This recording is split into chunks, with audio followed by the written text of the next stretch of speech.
예전에 전 세계에서 이민 목회하시는 분들이요, 해외에서 한인교회를 섬기시는 분들을 만나서 목회자들과 함께 이야기를 나눈 적이 있어요.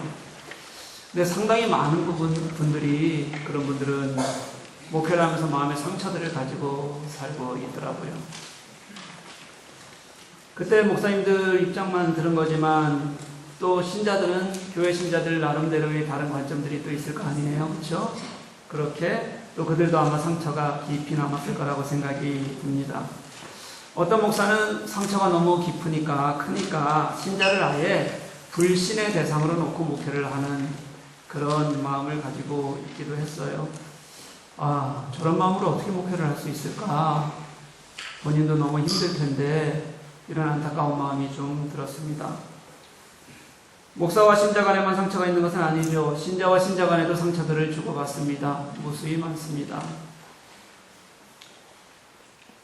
아니, 여러분들도 있어요. 아니, 척하지 말고요. 저는 여러분들이 너무 고마운 게요, 제게 큰 상처를 주시는 분들이 없다는 거예요. 그렇다고 너무 좋아하지 마십시오. 작은 상처는 무시하기가 많습니다. 큰 상처가 없다는 거지. 제가 옷을 딱 우통을 벗으면 제가 온몸이 상처 투성이에요. 목사가 너무 편하면 안 되니까, 그죠? 네, 여러분들이 적당히 상처를 내주시는데 얼마나 탁월하게 내준지 몰라요. 목사에게 기도하게 하는 능력을 주시는 여러분의 은혜인 줄 믿어요, 제가. 근데 기도는 왜 목사만 시켜요, 그러면? 여러분들 기도의 자리 왜 안 나오는 겁니까? 상처 주고 또 목사 기도하라 그러면 여러분들도 나오셔야 될 거 아니에요. 참, 그렇게 목사에게만 기도시키고 안 나오는 것도 탁월하죠, 뭐, 여러분. 그쵸? 뭐 이래저래 여러분들은 탁월합니다. 고마워요.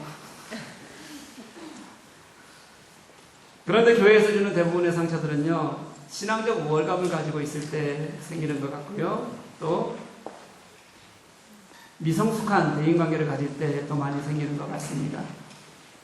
그래서 우리가 지금 읽어가고 있는 갈라디아서에서 우리는 성령을 따라 사는 사람이다, 이렇게 얘기하잖아요. 성령과 동행하는 우리들에게 요구하는 가장 근본적인 자세는 교만하지 말라는 겁니다. 그리고 섬길 줄 알아야 된다는 겁니다. 교만은 아예 육신의 일이 되니까 그건 말할 것도 없습니다. 그리고 나서 또 남의 짐을 지고 서로 섬기는 사람은 예수 그리스도의 법을 성취하는 것이다. 우리가 그렇게 지금 읽어가고 있습니다. 지난주 말씀이 그랬습니다. 그래서 그것이 어떻게 할 수 있나? 서로 짐을 나누어져라. 어떻게 나누어질까요? 위로하는 거라 그랬어요. 찾아가는 거라 그랬습니다. 나누어 주는 거라 그랬습니다. 몸으로 섬기는 거라 그랬어요. 말이 아니라요. 그래서 내가 오늘 섬기면, 내가 오늘을 섬기는 것이 내일의 종말론적 삶을 살아가는 그런 삶을 사는 것이다. 우리는 그렇게 지난주에 말씀 속에서 배웠습니다. 생각 한번 해보세요. 내일 예수님이 오신다는 거예요. 내일 예수님이 오시는데 오늘 나만을 위해서 배를 두드리며 살 수 있겠느냐는 겁니다, 여러분. 그럴 수 있어요? 그래서 종말론적 삶을 사는 사람은 오늘 이 시간이 서로 더불어 짐을 나누어지는 삶을 살 수밖에 없다는 뜻이 되는 거예요. 진짜 예수님을 아는 사람이라면 그럴 수밖에 없습니다. 오늘 우리가 읽은 6장 1절 말씀은 지난주 본문이기도 한데요, 그 중에서 오늘은 1절만 따로 떼어서 같이 이야기를 나눠보려고 해요. 그럼 도대체 제대로 섬긴다는 게 뭔가? 어떤 마음으로 섬기는 게 제대로 섬기는 건가? 그것을 오늘 본문은요, 죄의 관점에서 설명해 나가고 있습니다. 저는 오늘 본문을 같이 나누면서요, 아, 이게 서로 상처 주지 않는 거구나. 아, 이게 서로 세워주는 복음을 사랑하는 거구나. 아, 결국 이게 우리 그리스도인들이 내일을 소망하며 사는 거구나 하는 것들을 우리가 함께 말씀 속에서 같이 느끼고 깨달을 수 있기를 간절히 소망합니다. 그러려면 좀 집중하셔야 돼요, 여러분. 오늘 말씀은 좀 어렵습니다. 이 한 절이지만 되게 어려워요. 같이 집중해 보면서 함께 말씀을 좀 나눠봤으면 좋겠습니다. 먼저 우리 공동체 안에서 우리는 죄를 어떻게 볼 것인가, 죄의 문제를 어떻게 봐야 될 것인가 하는 문제예요. 원래 여러분, 죄가 드러나면 사람들은 보편적으로 어떻게 생각하냐면 그게 어떤 죄인지 먼저 따져요. 그리고 그 죄를 지은 사람이 어떤 사람인지를 따집니다. 거기에 집중하는 거예요. 그래서 그 죄의 정도가 어떤 것이냐, 그리고 죄 지은 사람의 태도가 지금 어떠냐에 따라서 반응하는 게 당연히 달라지게 되어져 있습니다.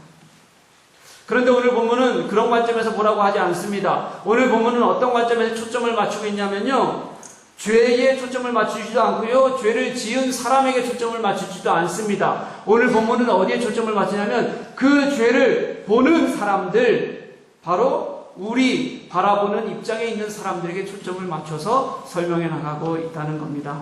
지금까지 우리가 보았던 죄의 문제를 바라보는 방법과는 전혀 다른 방법이에요, 여러분. 그래서 좀 같이 우리가 좀 마음을 열고 봐야 되겠다는 거예요. 그런 말씀을 한번 보시죠. 사람이 만일 무슨 범죄한 일이 드러나거든, 이렇게 말하기 시작합니다. 여기서 드러나다는 단어는요, 어떤 힘에 압도된다, 이런 뜻을 가지고 있는 단어예요. 또는요, 함정에 빠지다, 이런 뜻도 가지고 있습니다.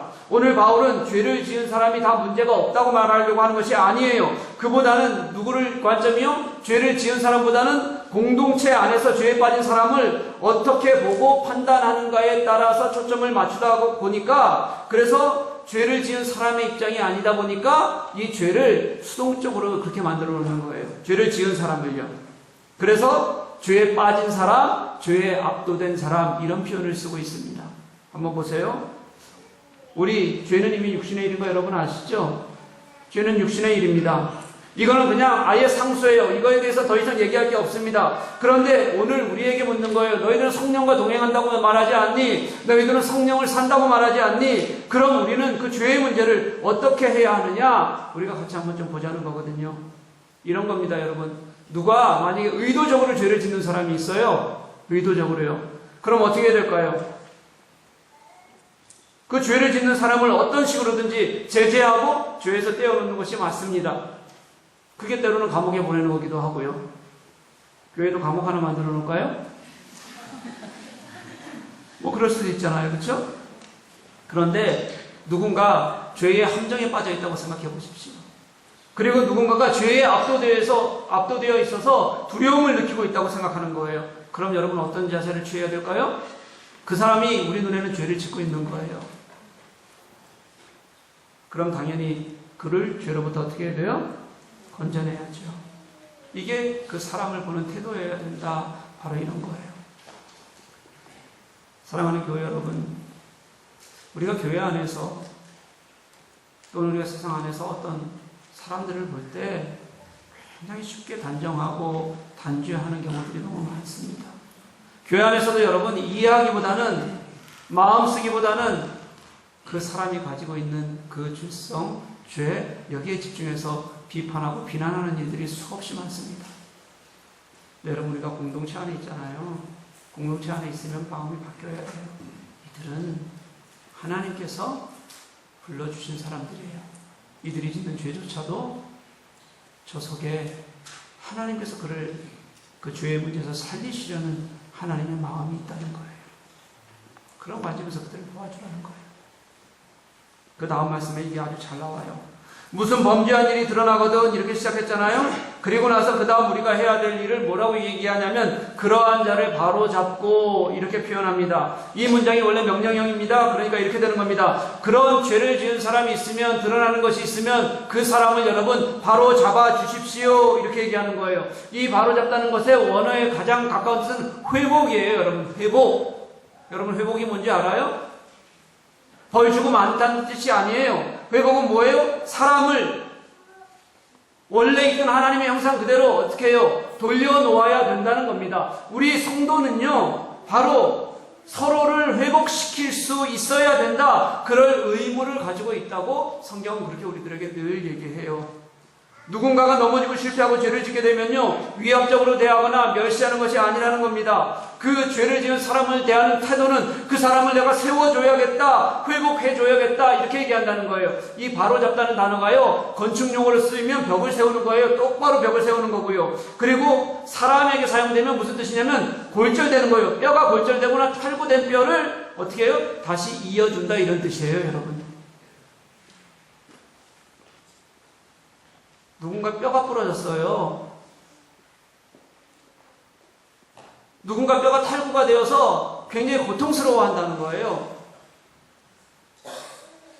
그럼 당연히 그 사람을 만져서, 제대로 만져서 뼈를 탈구된 거는 제자리를 잡아주고, 부러진 거는 어떻게 해요? 깁스를 해서라도 이어줘야죠. 그렇게 회복시키는 것이 맞죠. 그런데 뼈가 탈구되어 있는 걸 보고 그게 내 죄야. 너 죄를 지어서 그래. 그렇게 비판하고 싸우는 것은 그리스도인의 태도가 아니라는 겁니다. 더군다나 그 죄를 짓는 그 주체가 물건이 아니잖아요. 생명이에요.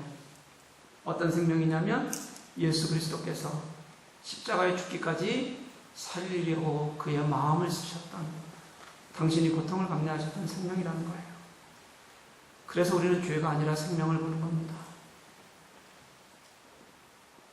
죄의 세력에 갇혀있고 죄의 함정에 빠져있고 죄에 매여있는 안타까운 환경을 보면 그게 저게 얼마나 안타까운 일인가 그렇게 마음이 먼저 들고, 그래서 내가 저를 회복시키고 세워야겠다라는 마음을 가지고 그에게 다가가는 것, 그를 회복시켜내는 것, 이게 우리 성도로서의 하나님께서 우리들에게 주시는 당연한 마음이라는 거예요.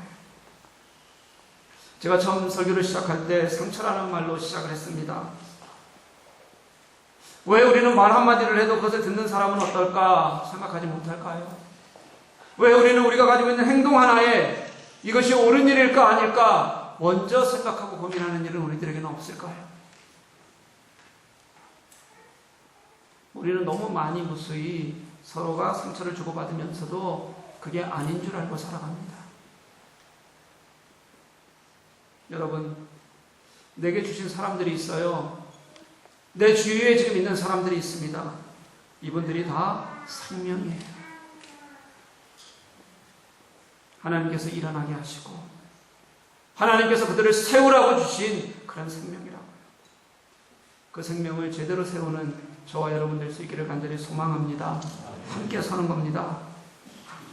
그 생명을 품는 마음을 가지고 간절한 마음을 품고 탈구된 것을 바로 잡고 회복시켜서 그들이 결국은 그 탈구를 일어서서 낫게 하고 일어서서 함께 걸을 수 있는 것, 이게 죄를 대하는 우리들의 모습이어야 된다는 거예요. 그럼 어떻게 우리가 그런 마음을 갖고 회복시킬 수 있을까? 어떻게 우리는 잘 안 되잖아요. 어떤 마음으로 해야 될까? 성경은 온유한 심령으로 하라고 합니다. 이 온유는 이미 우리가 앞에서 보았던 성령의 9가지 열매에 나오는 그런 그 온유와 같은 단어예요. 누군가의 죄가 드러났습니다. 죄는 합리화하고 그냥 두어서는 안 되는 겁니다. 그냥 눈 감아주라는 얘기가 절대로 아닙니다. 죄는 누룩과 같은 습성이 있습니다. 그래서 숨어듭니다. 그리고 한번 숨어들면 그 주위에 엄청난 영향력을 끼치게 되어져 있어요. 그래서 죄는요, 그냥 눈 감고 넘어가서는 안 되는 거예요. 그게 누구의 죄라도 마찬가지입니다. 내 속에 있는 죄도요. 그래서 죄는 그냥 둘 수가 없으니까 도려내야 됩니다. 그리고 고쳐야 됩니다. 그리고 회복시켜야 됩니다. 그런데 우리가 공동체 안에서 어떻게 도려내고 어떻게 우리가 이것을 고치고 회복시킬 것인가? 성경은 이렇게 하라고 말하는 거예요. 너희들 온유한 심령으로 해라. 온유한 심령으로 해라. 이 온유라는 것은 우리 그리스도인 영성에 너무 중요하고 가치 있는 특징 중에 하나입니다. 이 온유는 이런 뜻을 가지고 있어요. 하나님께서 주시는 마음이 있어요. 그 마음을 내 마음에 품고요, 내가 어떤 환경에 처하든지 어떤 상황 속에서도 절대로 내가 흔들리지 않고 부드럽고 관대하고 낮아지는 자세, 이걸 온유라고 얘기해요. 하나님께서 주시는 마음으로 내가 그 말씀 속에 머물면서 그래서 겸손하게 흔들리지 않고 다른 사람들을 도와주는 마음이에요. 예수님께서 하신 말씀 한번 들어보십시오. 나는 마음이 온유하고 겸손하니 나의 멍에를 메고 내게 배우라. 예수께서 우리를 사랑하셔서 구속하시려는 하나님의 그 역사를 이루시기 위해서요, 예수께서는 순종하셨어요. 그렇게 순종하시면서 그분이 자신이 보일 수 있는 낮아짐과 참음을 다 보여주셨어요. 이걸 하나로 합쳐놓으면 그걸 우리는 성경이 말하는 온유, 이렇게 말할 수 있다는 거예요. 그래서 그분이 지신 것이 십자가였다. 그래서 우리가 온유하다 그렇게 얘기하려면요, 예수님이 순종하면서 우리의 죄를 대신 지셨잖아요. 그러면서 당신의 멍에를 따르라고 하셨던 것처럼 그만큼 낮아지라는 겁니다. 예수님이 십자가를 지신 것처럼 어떤 상황에도 흔들리지 않는 낮아짐입니다. 어떤 상황에서도 마음에 동요가 없는 그런 마음이에요. 온유하면 예수님의 마음으로 사람을 보게 됩니다. 온유하면 오래 지켜볼 수 있게 되어져요. 그래서 우리 교우 중에서도 아예 온유한 사람이라는 게 무엇인지 살아가는 사람들이 여기도 있어요. 잘 참아주고 그분은 눈만 봐도 정말 온유한 사람이구나. 눈에 힘 팍팍 주지 말라는 뜻이에요, 여러분. 그렇게 원수께 증게 있다고 서로 보는데 눈에 힘을 팍팍 줘요. 그런 마음으로 내가 하나님 앞에 서서 낮은 마음으로 사람을 보고 세우려고 노력할 때 사람이 살아나고 생명이 회복되고 놀라운 역사가 일어나는 겁니다. 죄를 그냥 두라는 말 아니에요, 여러분. 내가 온유한 심령으로 그 죄를 지은 사람을 대하면, 온유한 마음으로 그것을 내가 마주하기 시작하면 그 안에서 그 사람을 건져내는 은혜를 하나님께서 우리들에게 주신다는 겁니다. 그게 온유예요. 사랑하는 교회 여러분, 그러니 우리 서로를 볼 때 그렇게 온유함으로 볼 수 있기를 간절히 소망합니다. 죄 지은 사람을 보면 마음이 아파야 돼요. 우리 교회 안에서. 그리고 그가 회복되기를 갈망하는 마음이 있어야 돼요. 그렇게 예수님의 마음으로 내가 살아내는 것, 내가 그 예수님의 마음으로 그를 품어주는 것, 이게 여러분 얼마나 가슴 뛰는 일이에요. 사랑하는 교회 여러분, 우리 그런 온유한 삶을 갈망하며 또 은혜를 고백하며 살아가는 저와 여러분 될 수 있기를 주님의 이름으로 간절히 소망합니다. 그런데요, 진짜 그렇게 살려면, 내가 온유한 마음까지도 가지려면 진짜 더 중요하게 오늘 성경에서 말씀하시는 게 있어요. 그게 뭐냐면 진심으로 자기를 돌아보는 일입니다. 오늘 본문에서 남에게 어떻게 하는가라는 것은 사실은 진심으로 자기를 돌아보는 일보다 덜 중요한 일이에요. 그게 전제가 되지 않으면 불가능하기 때문에 그렇습니다. 남을 어떻게 회복시킵니까? 남을 어떻게 세웁니까? 남을 어떻게 진짜 하나님의 이름으로 우리가 그가 진짜 설 수 있도록 우리가 도울 수 있습니까? 나 스스로를 돌아보는 태도 없이는 불가능한 일이라는 거예요. 앞에서 명령형으로 그렇게 얘기했습니다. 만일 사람이 무슨 범죄한 일이 드러나거든 온유한 심령으로 그러한 자를 바로잡아 주십시오. 그리고 나서 이어서 하는 말이, 그것을 이루기 위해서는, 이게 빠져 있는 거예요. 그냥 이루기 위해서는 자기를 돌아보아 주십시오. 이렇게 말하고 있는 거예요. 나도 영적으로 늘 무너지는 사람이라는 겁니다. 나도 영적으로 늘 죄인일 수밖에 없는 사람이라는 겁니다. 내가 지금 이 순간에도, 내가 그 죄를 바라보는 그 순간에도 나도 똑같이 그렇게 죄 속에 놓여 있는 사람이라는 것을 깨닫지 않으면 안 된다는 거예요. 우리 지금까지 보았던 1절 상반절 말씀, 주어는 2인칭 복수인 너희 이렇게 쓰고 있어요. 명령할 때 너희에게 이렇게 명령해요. 근데 우리가 지금 다시 읽어갈 1절 하반절 말씀에 자신을 돌아보려는 명령은 2인칭 단수인 너로 바뀌어져 있습니다. 너희에서 뭘로요? 너로요. 너 자신을 살펴보아 너도 시험을 받을까 두려워하라. 이렇게 헬라어에서는 같은 상황을 설명하는 거예요. 같은 문장 안에 있어요. 그런데 복수 뒤에 단수를 사용할 때는 강조하는 방법을 쓸 때 이렇게 많이 써요. 다시 말하면 이런 거예요. 집단으로 볼 때는 너희 그러면 이게 나한테 하는 얘기인지 몰라요. 이렇게 설교 들으면서도 이게 남의 얘기로 생각하시는 분들 굉장히 많습니다. 나하고는 관계없는 얘기로 듣는 거죠, 뭐 그냥. 근데 제가 손가락질을 한번 한다고 볼게요. 내가 너! 그러면서 손가락질을 했어요. 누굴까요, 여기서? 누군지 알았어요, 그래서요. 만약에. 그런 마음이 어때요, 갑자기? 뜨끔하잖아요. 바로 그런 정죄법이에요, 여러분. 집단이 든 것을 개인에게로 정말 너 스스로, 너 자신, 나! 이거 봐야 돼. 그렇게 개체에 집중하면서 설명하는 겁니다. 게다가 또 하나 강조가 있어요. 뭐냐면 이 두 번째 너라는 단어 앞에 강조를 뜻하는 카이라는 단어가 들어가 있어요. 그래서 이걸 우리 성경에 뭐라고 표현되어 있어요? 너, 도.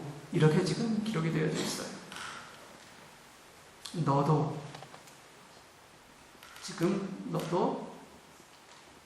시험을 받을까 두려워하라. 지금 너도 시험을 받을까 두려워하라.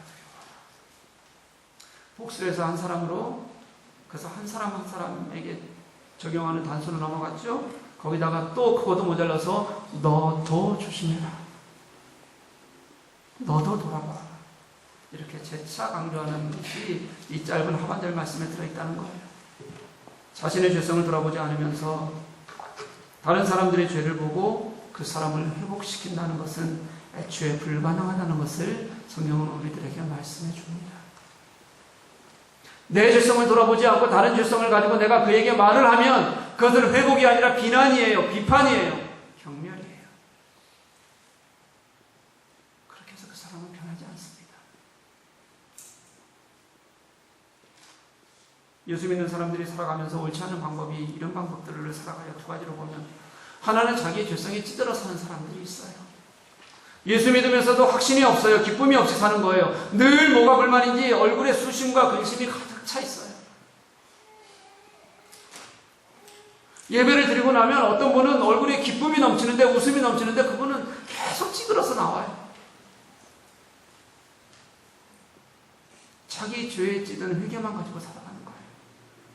아니, 그렇게 회개했으면 그 다음에 회복해야 될 거 아니에요, 여러분? 평생 회개만 하고 살아요. 회복도 좀 해야 되는데, 기쁨이 있어야 되는데, 그냥 늘 죄인이에요. 그냥 뭐가 매일 힘든지 안 된다는 거예요. 무조건 안 된대요, 그냥. 이것도 이래서 안 되고 저것도 이래서 안 되고 해볼 생각조차 없어요. 사랑하는 여러분, 예수 믿으면 회복이 있어야 됩니다. 여러분, 회복하셔야 돼요. 나를 위해 죽으신 예수께서 내게 주시는 너는 의로운 자라 말씀하셨잖아요. 너는 의로운 사람이야. 그 은혜의 기쁨을 우리가 누릴 수 있어야 됩니다. 그래서 깊은 죄의 회개 후에는 기쁨이 있는 거예요. 예수님을 만난 은혜의 경험이 있는 겁니다. 그래서 내가 오늘을 살아가는 게 힘이 되는 거예요. 힘이. 그게 우리가 예수를 닮아 살아가는 소망으로 사는 거 아니에요, 여러분? 또 하나 안 좋은 게 뭐냐면요, 아예 자기 돌아봄이 없는 사람들도 여기도 있어요, 여러분. 제가 누구라고 이름은 얘기 안 하지만 여러분 다 나라고 생각하시면 돼요, 그냥. 모든 것을 다 이룬 것처럼 생각하고 살아요. 뭐 그리 당당한지 하나님 앞에 자기를 내어놓는 통곡이 그들에게는 없어요. 당연히 기도하지 않습니다. 회개가 없으니까요. 어쩜 10년을 하루같이 그렇게 당당할 수 있는지, 다른 사람을 향해서는 그렇게 가차없는 비판을 할 수 있는지, 이건 절대 예수님의 방법도 참된 신자의 모습도 아닙니다. 나도 얼마나 주님 앞에 서면 동일한 죄성을 가지고 있는지 돌아보지 않고서는 우리가 절대 다른 사람의 죄에 대해 함부로 말하지 말아야 합니다. 그를 고치겠다는 어줍지 않은 생각도 갖지 마십시오. 기독교는 내가 예수를 믿는다는 것은요, 철저히 나를 내려놓는 자기 고백에서 시작한다는 것을 분명히 깨닫고 함께 공동체를 이루어가는 저와 여러분 되시기를 간절히 소망합니다. 왜 서로 상처를 줍니까? 자기는 돌아보지 못하면서 남의 죄는 칼같이 잡아내니까 상처가 되는 겁니다. 내 눈에 들보는 보지 못하면서 남의 티를 찾아내겠다고 눈을 부라리니까 그런 거예요. 예수님의 말씀을 한번 들어보십시오. 외식하는 자여, 먼저 내 눈 속에서 들보를 빼라. 그 후에야 내가 밝히 보고 형제의 눈 속에 있는 티를 빼리라. 내 눈에 들보가 있는데 어떻게 제대로 볼 수가 있겠어요? 여러분, 내 눈에 있는 들보를 빼지 않고서는 내가 보는 모든 것이 사실은 왜곡되어서 보여지는 거예요. 전체가 보이질 않으니까요. 다 왜곡된 겁니다. 그 큰 게 내 눈을 가로막고 있으면, 그런데도 그 눈으로 우리는 사람을 판단하고 그 눈으로 누군가를 정죄합니다. 그거 뺄 생각하지 않고요. 뺀 후에야 네가 형제들의 티를 뺄 수 있을 거다. 내가 진짜 나의 죄를 돌아보고 그리고 뺀 다음에야 그 형제를 세울 수 있을 거다. 이런 뜻이에요. 제가 옛날에 엄청 바른 소리 잘하던 사람입니다. 바른 소리 하면 김바른이었어요. 지금도 뭐 바른 소리를 좀 잘하는 편이긴 하지만 옛날에 비하면 뭐 한 10%도 안 됩니다. 그런데 이상하죠? 제가 바른 소리 잘하던 시절에 주위에서는 사람들이 저를 바른 소리 잘하는 사람으로 그렇게 보지 않았어요. 저는 진짜 바른 소리를 했는데 주위에서는 그렇게 보지 않았습니다. 제가 요즘 생각하면 늘 우리 어머님의 말씀은 진리였던 것 같아요. 한 번도 빗나가지 않습니다. 늘 진리셨던 어머님의 말씀을 가지고 그대로 얘기해보면 저에게 이렇게 얘기했어요. 너는 싸우려고 덤벼드는 사람 같아. 저는 진리를 말하는데 바른 소리를 하는데 그들은 어떻게 느낀다고요? 싸우려고 덤벼드는 사람처럼. 제가 지난번에는 뭐도 잘한다 그랬어요? 주먹 싸움도 잘한다 그랬잖아요. 그렇죠? 네, 말싸움도 잘하고. 하여간 제가 싸움에는 기막힌 재능이 있는 것 같아요. 까불면 다 죽는 거죠. 왜 나는 바른 말을 하는 것 같았는데 다른 사람들은 내가 싸운다고 보았을까요? 너 자신을 살펴보아 나도 똑같이 그 상황에 있을 수 있다는, 또는 나도 똑같이 죄성 가득한 죄인이라는 것을 전제하지 않고 사람을 대하기 때문에 그렇습니다. 그걸 깨닫지 못하니까 제 마음에 무슨 온유한 마음이 있겠습니까? 그걸 깨닫지 못했는데 내가 어떻게 예수님의 마음으로 말할 수 있었겠습니까?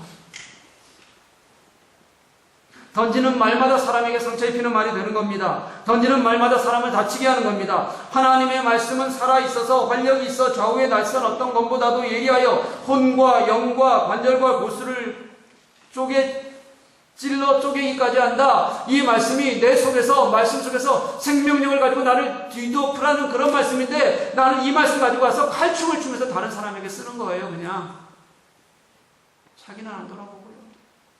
그런 제게 무슨 다른 사람을 바른 길로 인도해낼 만한 그런 힘이 있었겠어요? 절대 없죠. 불가능하죠. 얼마나 어리석은 일이었어요. 정의를 외치는 줄 알았더니 쟤는 싸우려고 덤비네.